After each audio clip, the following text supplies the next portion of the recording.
আসলে স্ত্রীর জন্য স্বামীর চেয়ে আপন কেউ হয় না, আর স্বামীর জন্যও স্ত্রীর চেয়ে আপন কেউ হবে না।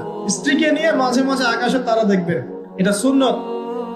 স্ত্রীকে নিয়ে রাত্রেবেলা একটু হাঁটাহাঁটি করেন, গল্প গুজব করেন, সুন্নত। অনেক সুন্নত কিন্তু উঠে গেছে এখন। মাঝে মাঝে খেতে বসবেন, একটা প্লেটে খায়েন, একটা প্লেট, বড় প্লেট, এক প্লেটে খাওয়ার অভ্যাস করেন। নবী সাল্লাল্লাহু আলাইহি ওয়াসাল্লামের একটা হাদিস এমনও আসছে, আয়েশা রাদিয়াল্লাহু আনহা সম্পৃক্ত, একসাথে গোসলও করেছেন তারা। চিন্তা করা যায় এখন?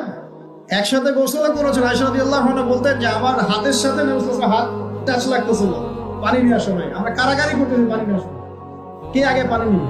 ইসলাম এর মধ্যে সবকিছুর সমাধান নাই। ইসলাম এমন একটা religion, complete code of life, যেখানে প্রতিটা বিষয়ের হেদায়েত আছে। এমনকি পরিবারের এই ছোট ছোট বিষয়গুলো, স্ত্রীকে মাঝে মাঝে হাতে খাইয়ে দিবেন, সুন্নত, নেকি পাবেন। সবচেয়ে উত্তম খরচ সেটা, যেটা আপনি আপনার পরিবার